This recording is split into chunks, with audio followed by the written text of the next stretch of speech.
My name's Rosa and this is James and we're at Noth farm in rural Aberdeenshire. Noth farm is an 8-acre permaculture designed small farm. We run a small ecologically designed market garden producing vegetables for a weekly veg box scheme. We are registered as a CSA, Community Supported Agriculture Scheme. We've been focusing a lot on agroforestry systems for wood fuel and the biodiversity that trees bring to a site. Most recently we've set up a new enterprise called Tap Retreat, which is an off-grid shepherd's hut where we're hoping to welcome people to come and stay on the farm, create their own retreat and get to see what it's like living and working on a small permaculture farm. So in the market garden we have a few rows of trees which we refer to as the forest garden tree rows or linear forest gardens, and it was important for me with regards to design in the early days of the market garden to make sure that we had that injection of perennials throughout the annual system. For dividing up the plots, we knew obviously it would act as wildlife corridors throughout the garden, real areas for the biodiversity and animal populations. We wanted to have fruit available for our CSA veg boxes. The annual vegetables always take up a lot of time, no matter how clever we can be with our planting techniques or reducing weeding through no dig.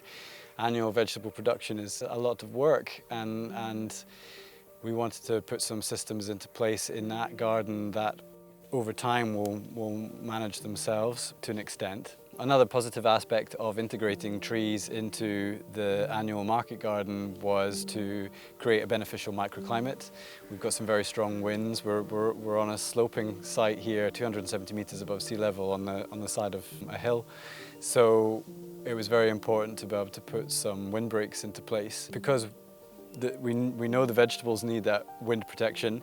We know that the fruit trees themselves needed wind protection. So any windbreaks that we put in were there not only to break the wind, but also to be a yield in itself. So we were putting hardy fruiting species in as hedges. So we've been planting crab apples and damson, sea buckthorn, roses. That means that we're getting many functions from that one hedge. So far we've been mostly focusing on fruiting perennial shrubs and trees within the market garden, but I think there's definitely scope for looking into perennial veg.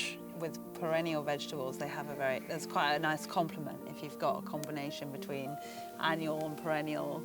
There's obviously the perennial vegetables will have their own needs and things, but it potentially, for example, in a difficult season, your perennial vegetables are much more likely to be able to hold up against that than your annual ones that you're really just starting off every year. So you've got this kind of sometimes a bit of a security that comes from having a combination of perennial trees and perennial vegetable crops as well as your annuals. It can be like a backup for both of them to help each other in that way. When things aren't necessarily going so right within like the annual garden, it's very comforting to see these things still super lush and looking after themselves in a way and just producing without you breaking your back to do it. So it can sometimes feel like this lovely, I guess, reminder just of that really, and just that there is still food coming out the garden. And we've certainly had that this year. This exactly. has been a very difficult year for many growers, gardeners, farmers around the country. 2021 has been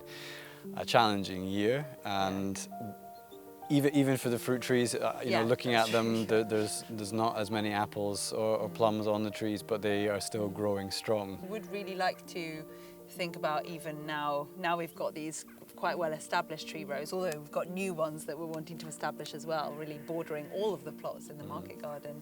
We also do want to bring into some of the plots themselves some perennial vegetable beds as well, just again with the thinking of that complement between the needs of both types of growing.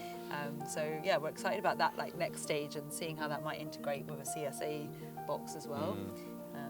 I think from an ecological design point of view, the concept of succession and an evolving system is something that we're always trying to think about here when planning our design. In 2016, yes, we were building a market garden that was focusing heavily on annual production of vegetables. But we always had this idea in the back of our minds that that might not always be the case, that one day this field that we've made raised beds in and brought in compost, and is now a brilliant sun trap and, you know, protected by the wind and perfect for growing annuals. One day we might like to transition to a more perennial based system, and of course we are on the way to that.